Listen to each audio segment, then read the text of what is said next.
Welcome everyone to the Barkin Lectureship in Pancreatic Diseases. This was created out of the idea of Vikas Khurana, one of our former fellows, who realized the importance of mentorship and to keeping up with the ever-changing field of medicine. He is presently director of GI Fellowship in Pennsylvania, and this is financed through the generosity and caring of Linda Corey and her late father, Ken Corey. Ken was an amazing individual. He had a PhD in medical chemistry and pharmacology, received a doctorate of law, was a leader in pharmacology, and had 41 patents. But most importantly, above the age of 90, he was teaching and teaching me. David Whitcomb fits exactly into this mold. He's an innovator, a leader. He's truly the definition of a clinical scientist. As a scientist, he's described the gene that describes familial pancreatitis that causes it. He's been director initially of the University of Pittsburgh's Precision Medical Service, integrating diseases, their management to individual genetic profiles. He's, of course, published 400 articles, but most of all is his innovation. He's innovated a concept of looking at pancreatic diseases in a yearly seminar the way no one else has done it, called Pancreas Fest. He's an amazing, bright person who makes difficult things easy. And it's my pleasure to, I'm sorry, Dr. Weiss, you said something and I apologize. No, I wanted to thank you for making this possible and allow our chief resident now to finish the introduction, if you're finished. I am, sir. Thank you, Dr. Martin. Dr. Battia. Good afternoon. My name is Monisha Battia. I'm one of the chief medical residents, and it's my pleasure to introduce Dr. and Professor Whitcomb for Medicine Grand Rounds. Professor David C. Whitcomb is a pioneer in the use of mathematics, genetics, neurosciences, immunology, epidemiology, and clinical sciences to study the complex inflammation disorders and cancer risks with a focus on the pancreas. He completed a doctorate in physiology and medical school at The Ohio State University, followed by residency, fellowship, and postdoctoral training at Duke University. Dr. Whitcomb joined the faculty of the University of Pittsburgh and UPMC as a physician scientist in 1991, and he served as the chief of the Division of Gastroenterology, Hepatology, and Nutrition at the University of Pittsburgh from 1999 to 2016, building it into a top-tier gastroenterology program. With over 25 years of NIH funding, he has built one of the top human genetics programs for complex digestive diseases. He holds an endowed professorship as the Giant Eagle Foundation Professor of Cancer Genetics, is Professor of Medicine and Professor of Cell Biology and Molecular Physiology, as well as a Professor of Human Genetics, and is also a Professor of Biomedical Engineering at the Carnegie Mellon University in Pittsburgh. He served as president of the American Pancreatic Association and chairman of the Pancreatic Disorders section of the American Gastroenterology Association. He co-founded and has led the North American Pancreatic Study Group and the Collaborative Alliance, or the Pancreatic Education and Research Group. He founded and directs Pancreas Fest, as alluded to by Dr. Barkin, an annual international translational meeting held every July in Pittsburgh. And he has been recognized by his peers with 4 national and international lifetime achievement, mentoring, and service awards. Welcome once again to Dr. Whitcomb. Thank you. Well, thank you very much for the very generous introduction. When you get to be my age and you start looking back on your life, it's really amazing because I was born with a disability of dyslexia and really struggled through high school and college, and finally found a way in science because people that are dyslexic think differently, and they have to work with other people as part of a team to be effective. And we've had great collaborators and students and postdocs and others that have really helped me to understand the complexity of complex diseases such as pancreatitis.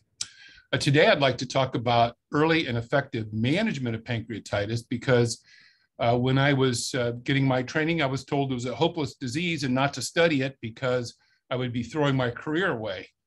And I thought, you know what? A hopeless disease needs a champion. And I decided that was going to be my life's goal. And I'd like to show you what we learned.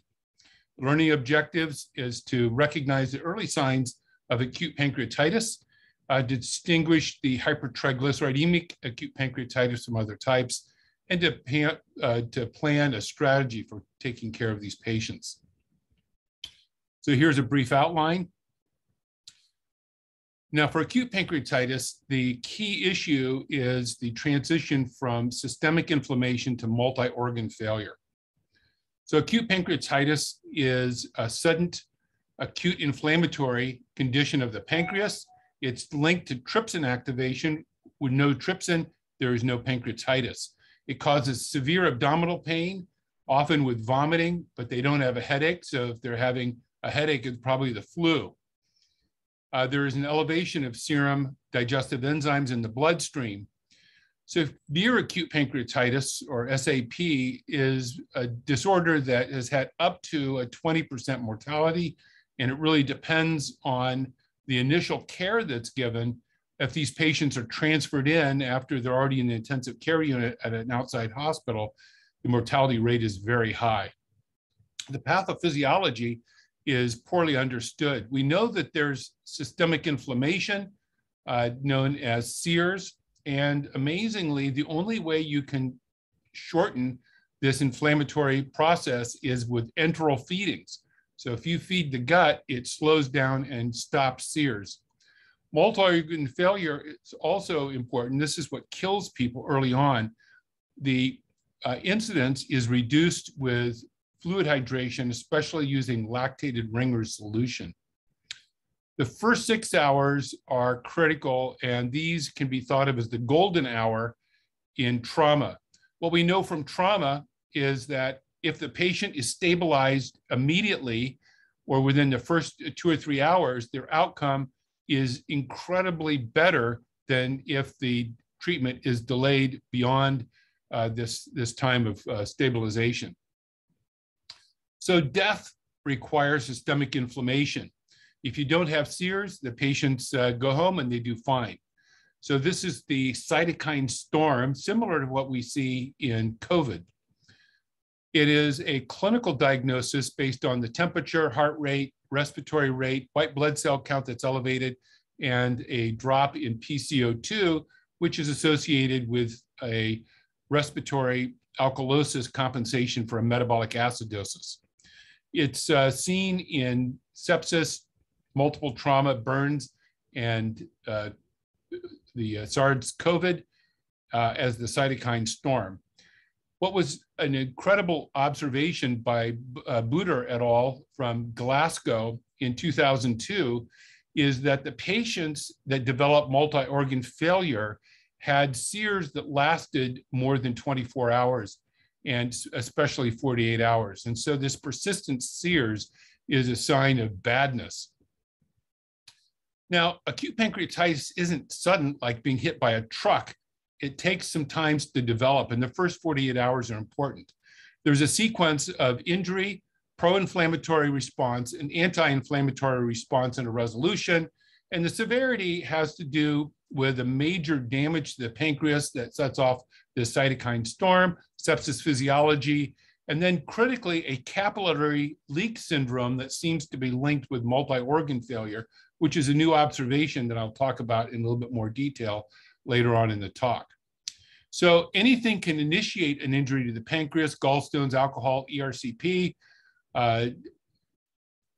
hypertriglyceridemia. And with pancreatic injury, we end up with trypsin activation, which is the key activating response, because trypsin is the master enzyme that activates all the other digestive enzymes, and the pancreas begins auto-digesting. This causes severe tissue damage. The tissue damage initiates an inflammatory response that comes in 3 phases: an early phase, a middle phase, and a late phase.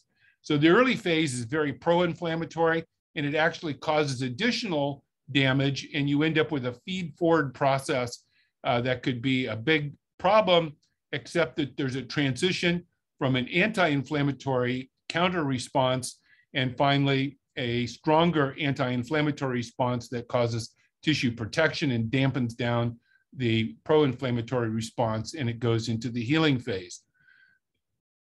Now, in some cases, there is severe acute pancreatitis, and now the pro-inflammatory case dominates, and you end up with systemic inflammation as the inflammation pours out of the pancreas and activates it throughout the body. And that may or may not lead to capillary leak syndrome. The transition is a mystery. About 40% develop this capillary leak syndrome. If you have a capillary leak syndrome, you end up with pulmonary edema, hypotension, and shock. The shock affects the pancreas with pancreatic necrosis. It gives you acute kidney injury, ileus, and the ileus causes bacterial translocation, which drives more sears. The only way to treat this is fluids to minimize the hypotension and shock, and enteral feedings to maintain the gut barrier so that the bacterial translocation stops and you can break this vicious feed-forward cycle. So now I'm going to talk briefly about this sears. Now, what we discovered a number of years ago is that this incredible molecule, it's a autocrine molecule called angiopoietin-2, is used by the body if there's a local injury. And that's why you hit your hand with a hammer and there's local swelling. It's the angiopoietin-2 is released from endothelial cells and causes them to pull apart from each other so that fluids and proteins can come between the cells. Amazingly, people that are developing multi-organ failure have a very high level of angiopoietin-2 systemically, suggesting that there is a leakage of all the capillary beds, and this is why the person goes into shock. So the mechanism of multi-organ failure is quite interesting, and we only look at a couple organs, the lung, cardiovascular system, and kidney as indicators of shock. And pancreas is also important, but that is not considered one of the key organs. And so we can imagine a compartment model that is shown on the left here, and it's very simple. This is published actually now. It's not in press. We have the heart that pumps blood down to the capillary bed, and you have a precapillary and postcapillary blood vessels with a small amount of leakage that comes out so that fluid and some proteins can come out into the interstitial fluid, and then the blood gets concentrated, and on the postcapillary side, a high hematocrit, higher albumin, and non-albumin proteins, these are the large molecular weight proteins, can actually suck the fluid back into the capillary bed because now the hydrostatic pressure is low. If the hydrostatic pressure is high, it can push it out through the capillaries. When the hydrostatic pressure is low on the venous side, then the fluid comes through and it returns to the heart. A little bit of protein and albumin that come out go into the lymphatics and back to the heart. And then there are other compartments that may include the lung where fluid can accumulate. Now, what if there was a capillary pore that was here that had permeability to very large molecules as well?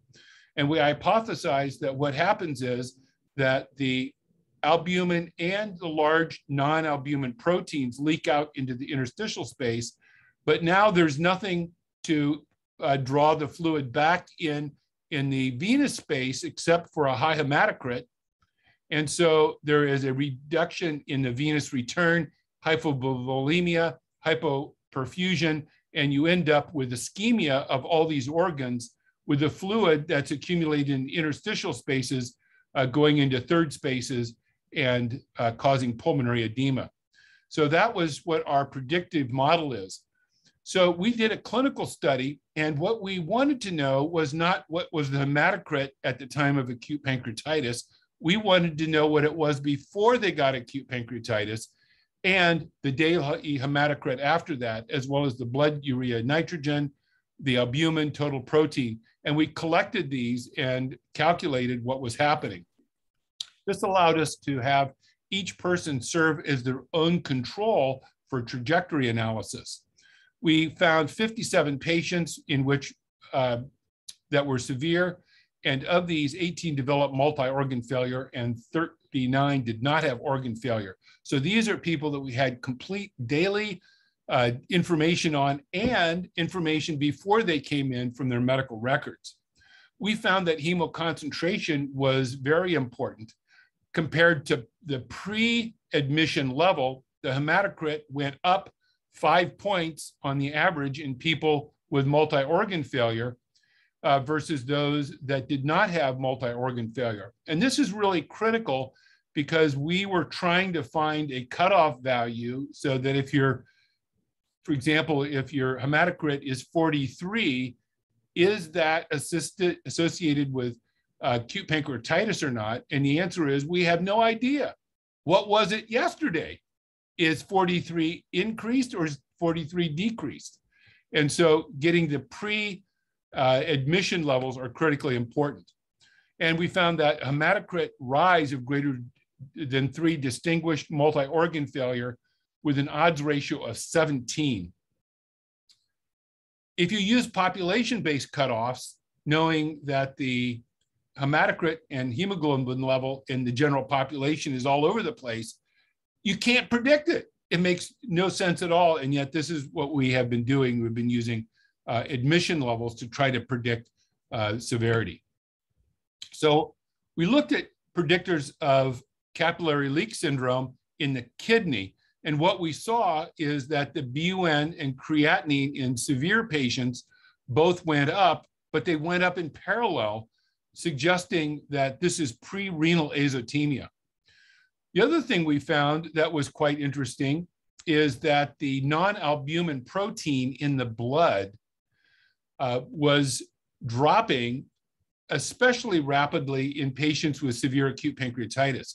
So based from pre-admission levels, the albumin levels were leaking down, consistent with Sears, but if you had multi-organ failure, there was a rapid drop.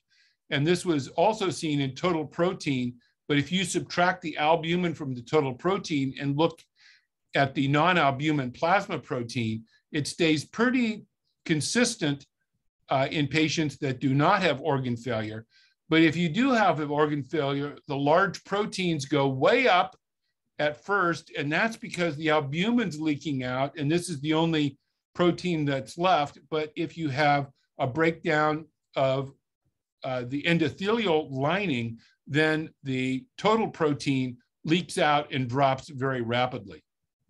And so this turns out to be critically important.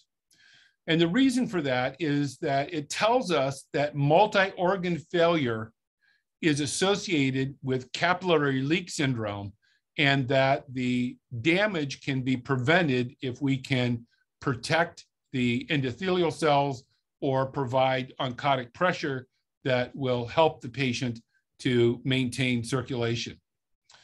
Now, hypertriglyceridemia is another important factor, and this is overlooked. And as a matter of fact, there have been studies that shown that people don't even check the triglyceride levels in patients with acute pancreatitis. And after they've had an episode, they're at high risk of recurrence, and nobody follows up on it. It's a really amazing deficit. So hypertriglyceridemia is defined as a fasting glucose of 150 milligrams per deciliter. It is classified by the level in the serum, and there are different classification systems, and basically the higher the level, the more severe the case is. And it turns out that the problem with hypertriglyceridemia is pretty common. About 25% of Americans have hypertriglyceridemia at all times. And so this puts them at risk of pancreatitis And acute pancreatitis risk actually begins to increase with a triglyceride level greater than 177.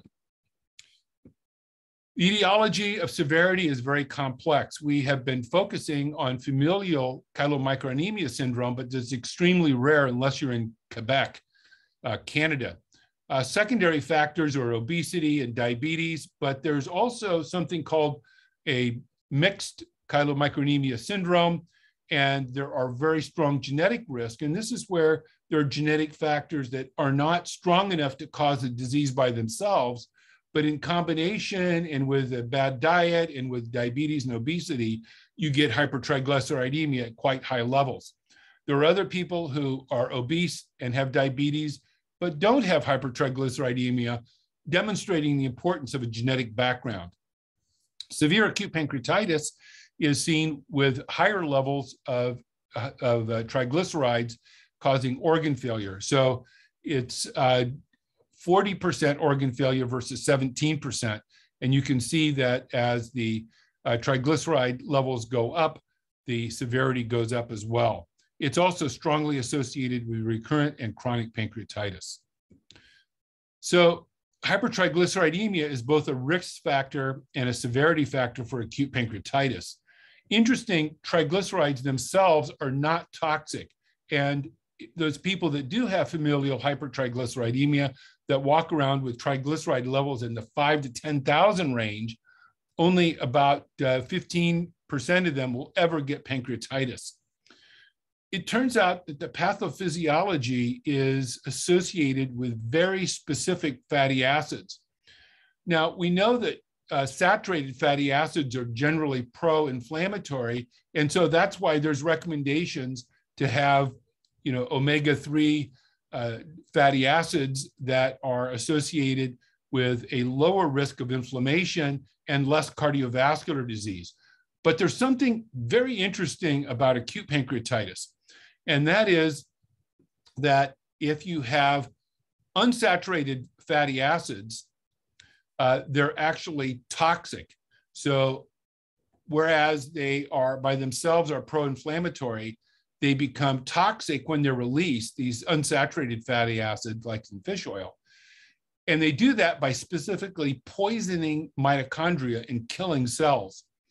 So the reason you don't normally suffer from these with high triglyceride levels is that you have to have pancreatic lipase in the blood to specifically release these triglycerides while they're in the circulation. And the level then is higher than the body can manage.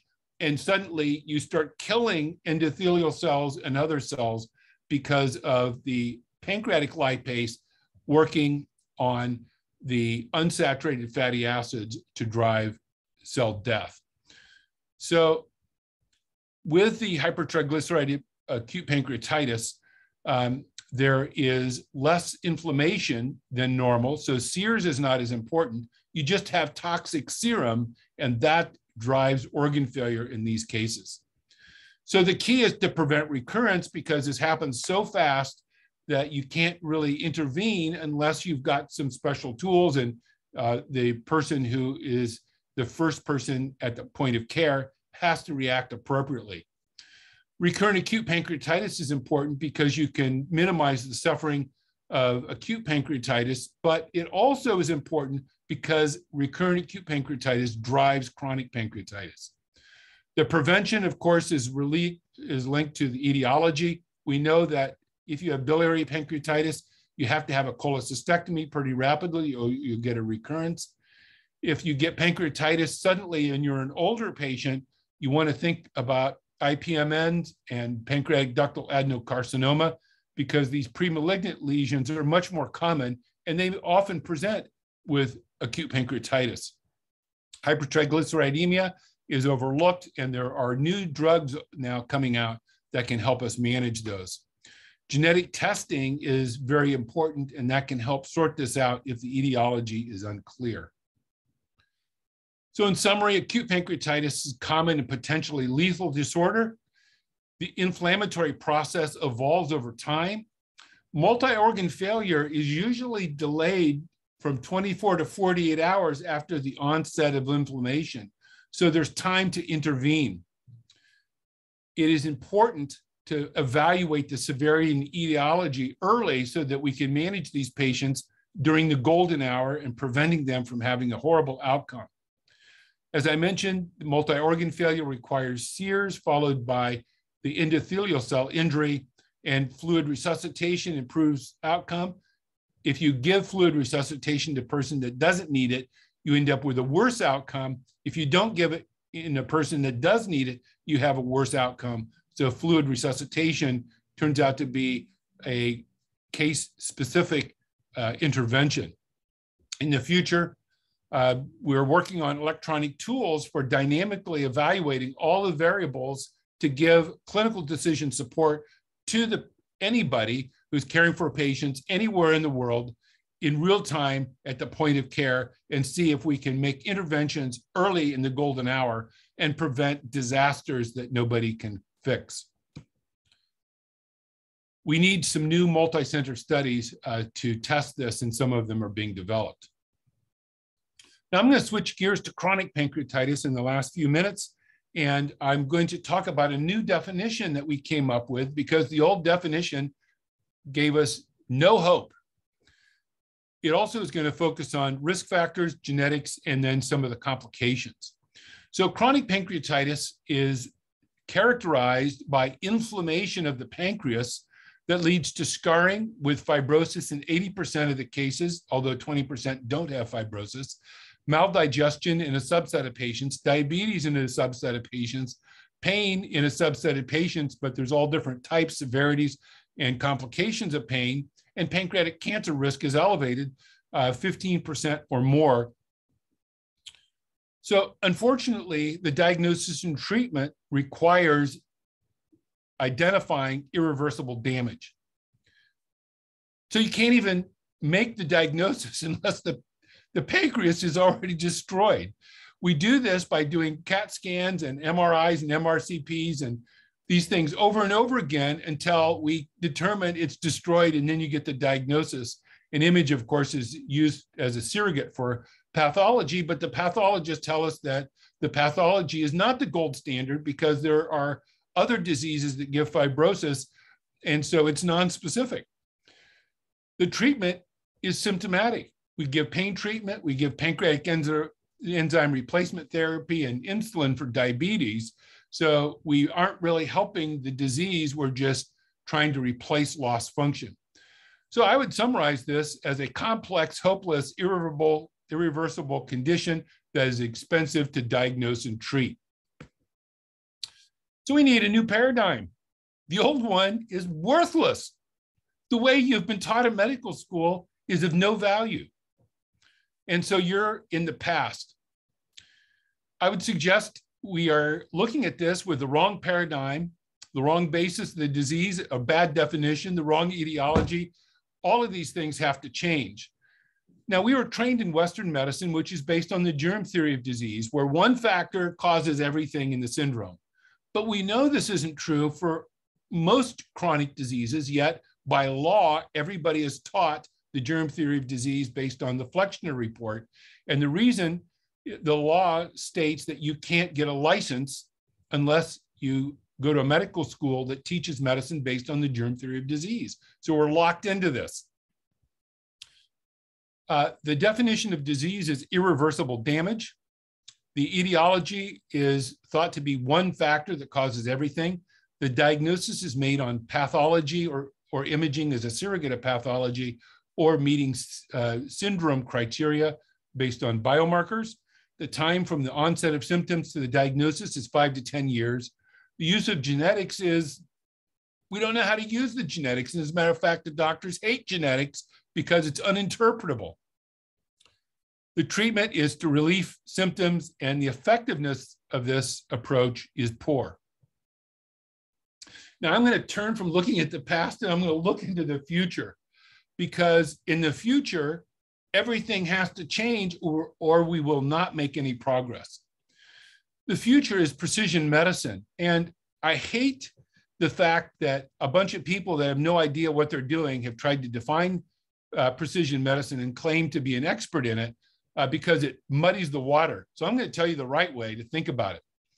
The basis is not the germ theory, it is system dysfunction, because our bodies are made up of systems and cells and subcellular components that all work together as a beautiful orchestra normally. What we want to do to define a disease is to identify a pathogenic response to injury or stress so that the body is not responding properly. The etiology is multiple factors in different combinations in different people, but we know what the systems are, so we can use almost a reverse engineering mechanics approach to understand that. The diagnosis is based at looking at the combination of the risk, the clinical settings, and the biomarkers that tell you how far along the process of destruction the person has and what to do to fix it. The time from the first symptoms to diagnosis is a month instead of years. Genetics is central, and the goal is to prevent the development of the disease. So we identify the disorder early, do a intervention that protects the patient from cellular and system damage, and the healing process is a miracle. They often do much better. So we believe the outcome is going to be outstanding. So I'm going to show you how this works in the pancreas. First of all, this is the germ theory of disease, the approach to understanding a disease. And what you see is a Gaussian curve that on the bottom shows disease severity. So if you have the signs and symptoms of a disease, you see in the middle is moderate, on the right is severe, and the left becomes subclinical. And patients have all different types of severity and complications. On the left, the germ theory, we do a randomized controlled trial. Patients are included on the basis of the clinical pathological definition of the disease, which is basically a bunch of experts get together and make up criteria that they can agree on. They assume there's one primary underlying disorder that's causing this. They use statistics and big data, and the proof is the randomized controlled trial. So let's take a look at this Gaussian curve.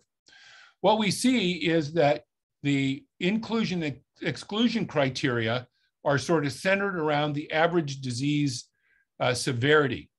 Now, the problem in this inclusion-exclusion criteria for the randomized controlled trial for complex chronic diseases is that we exclude the patients with severe disease who need help the most. They're not included in the trials because they're too complicated and too advanced, and so nobody ever studies them. The second thing is that the assumption is that this is a single etiology, and so the treatment that is identified is developed in mouse models and others that is targeted. But when you try it in a population, you end up with this weird statistic called number needed to treat. And for most drugs that we use, the number needed to treat is like 5, 6, or 7 patients to get one of them to have the response you're looking for. Now, this is crazy. I think that we need to switch to think about precision medicine. And this is what a complex disease looks like. Underneath this is a whole bunch of different disorders that have the same signs and symptoms. So in the pancreas, there's a whole bunch of ways you can cause pancreatic injury, and they all end up looking like chronic pancreatitis. But if we can identify it early and target the treatment, then we have this thing where the number needed to treat is 1, because we give the right treatment to the right patient at the right dose at the right time. So personalized medicine, we need a mechanistic definition of the disorder that talks about what is the essence of the actual disease in that person. We assume that there's multiple factors and pathways that are contributing. We use modeling and simulation, just like engineers do, to try to understand how things work and what happens if they're not working correctly. And so the proof is in mechanistic targeting, and then a case series where you show that if you take 100 patients, you can make them all better rather than taking half and giving them one treatment and the other half gets a placebo and trying to make sense out of that. Now, the key breakthrough was hereditary pancreatitis, which I had the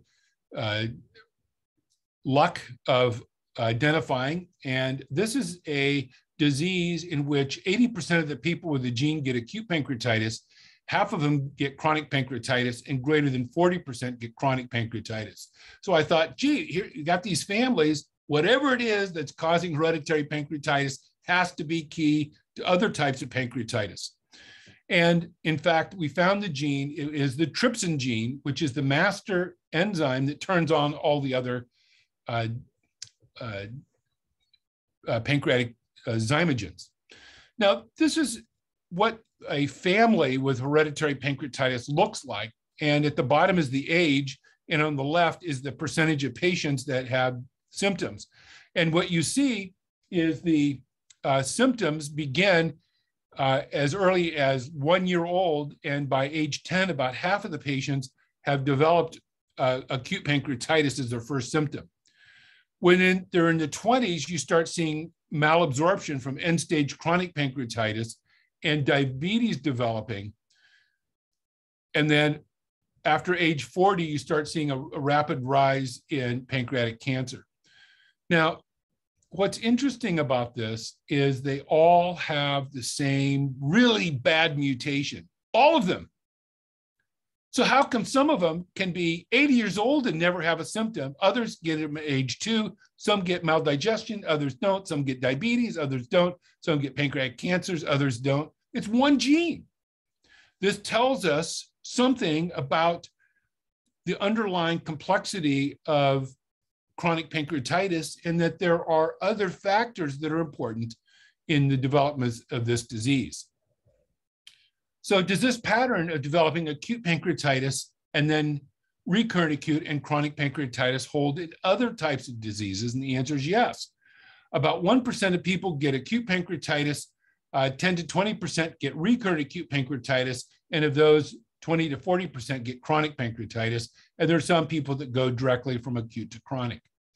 Looked at the other way, of the patients with chronic pancreatitis, about half of them have had recurrent acute, about 10 to 20% only had one episode of acute pancreatitis, and about 30 to 40% develop chronic pancreatitis without a clinical diagnosis of acute pancreatitis. So there is a connection there, and something is driving recurrent injury and inflammation. Now, what we want to do is actually identify these patients before they have end-stage disease to understand the underlying etiology and to use the correct therapy to stop them from progressing to chronic pancreatitis. Because chronic pancreatitis is a hopeless disease that we cannot cure. So we have to change the definition of chronic pancreatitis. So as a punishment for being innovative, the European Pancreas Group assigned me to come up with an international consensus for the definition of chronic pancreatitis because every society had a different definition. So I said, thanks. I'm going to identify some creative thinkers from around the world, and we're going to come up with a definition that's mechanistic. Because if you can come up with a mechanism, then it gives you two advantages. You can detect it early, and secondly, you can distinguish it from everything else that has the same biomarkers of disease. And so we came up with this definition of the essence of chronic pancreatitis. It is a pathologic fibroinflammatory syndrome of the pancreas in individuals with genetic, environmental, and other risk factors who develop persistent pathologic responses to parenchymal injury or stress. That is the essence of what it is. And it only happens in people who have certain factors that screw up the normal pancreas. Later, we see that there's common features of established and advanced chronic pancreatitis, including pancreatic atrophy, fibrosis, pain syndromes, duct distortion, strictures, calcifications, pancreatic exocrine insufficiency, pancreatic endocrine insufficiency, and dysplasia. So we know what end-stage badness looks like, and it allows us to identify who has which bad thing, and in the future, identify those risk factors in their children. But since we know the mechanism, we can help the kids never to have what the parents developed. So I also developed this conceptual model and said, okay, we can just break the progress down into 5 stages. This is important because at the far left, we know that some people don't have pancreatitis and suddenly they get it. So they're at risk for some reason. So this allows us to organize genetic, environmental factors in response to injury, inflammation, resolution, and regeneration sequence, because anywhere along the sequence, you can have things that screw it up. So you have too much inflammation or failed resolution and persistence of inflammation or failed regeneration. Secondly, we see that in this progression from at-risk to acute and recurrent acute pancreatitis, early chronic pancreatitis established end stage, that stages D and E, the features are not surrogates of each other. So if we look at the immune dysregulation and fibrosis on a CAT scan, if you look at a CAT scan with somebody with pancreatitis, you cannot tell me whether or not they have exocrine failure, whether or not they have diabetes, whether or not they have pain, or whether or not they have cancer, because these are abnormal responses in completely different cell types. And each cell type has different risk and different biology and different genetic factors that are expressed in those specialized cells to make them special. And so we have to reverse engineer each of the major cell types in order to figure out what's going on. Now, the diagnosis, as I said, is needed in the early stages. And so understanding what badness looks like at the end and using that information to identify patients who are now developing recurrent acute pancreatitis allows us to think about initiating stages early. And these early stages is where we want to treat.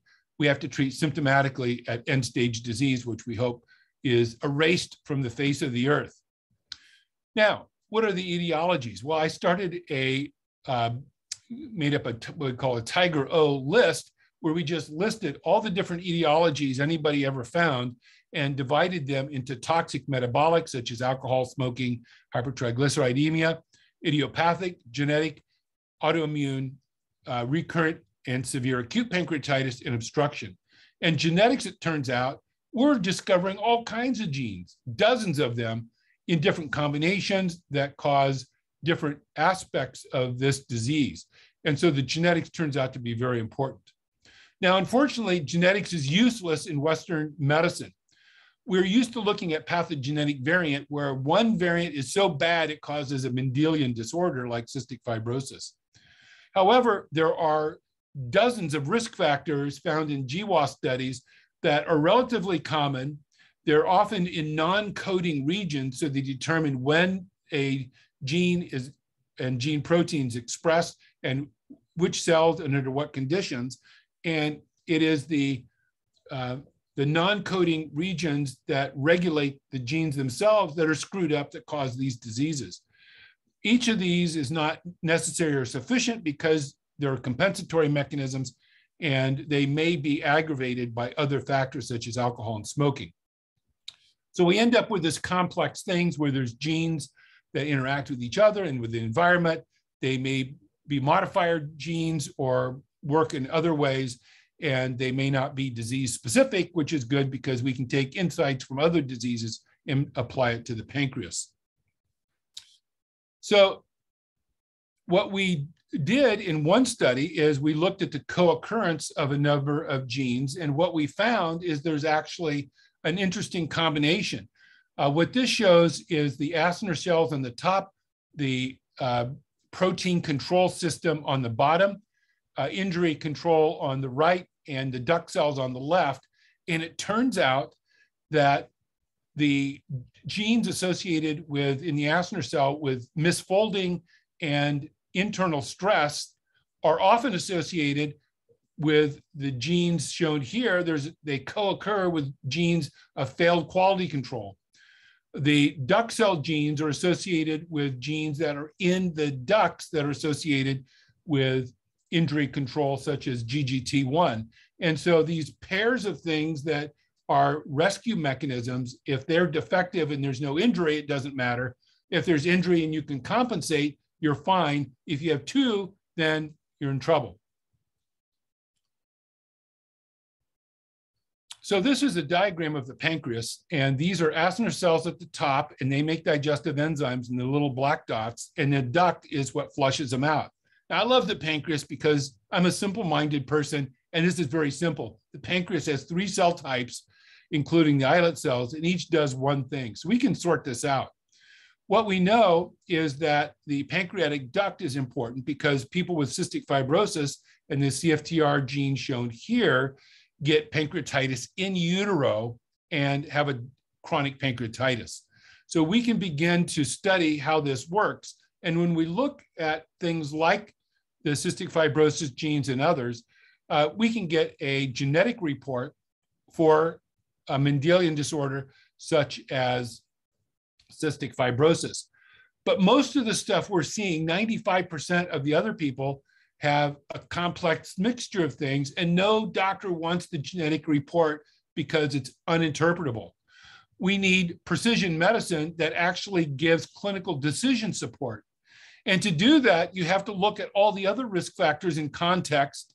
You have to be able to organize this information together to make a genetic report that then is correlated with the patient's state. Who are they? What's going on with them? What are the biomarkers of the disease?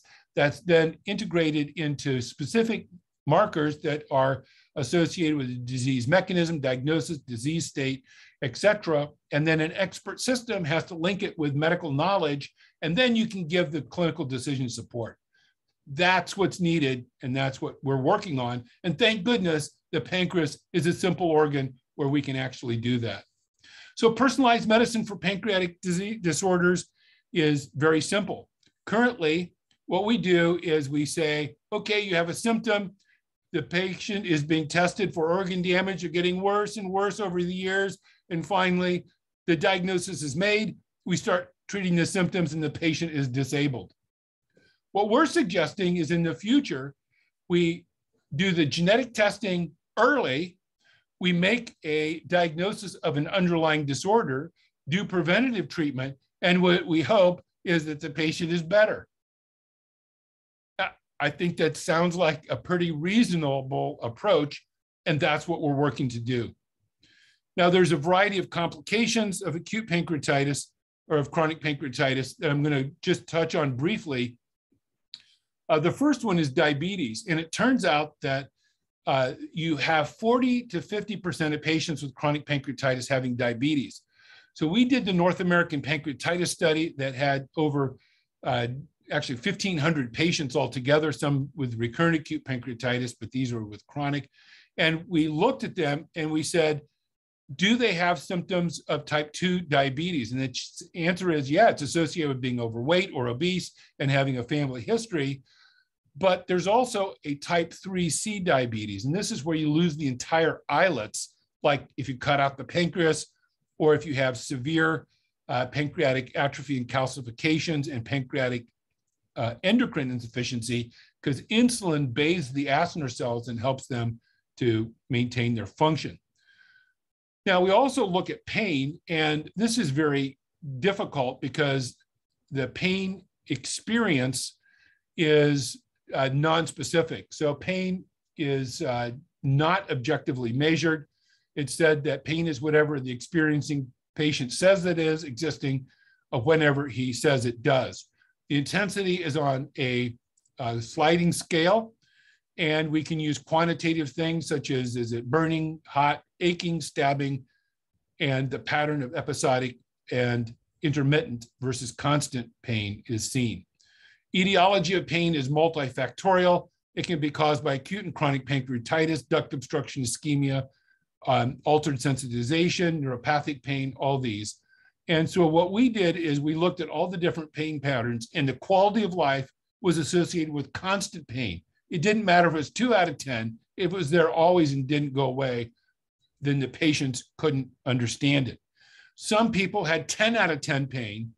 Others had 3 to 4 out of 10 pain. And on the CAT scan, they looked identical.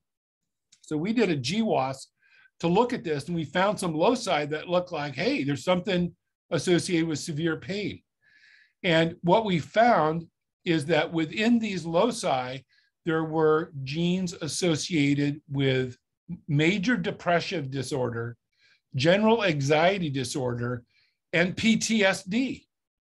And in fact, this is consistent with other people had found. And what the neuroscientists tell us is that these genes are associated with depression, but the same genes are used in a different part of the brain to help to understand pain and to dampen down the pain experience.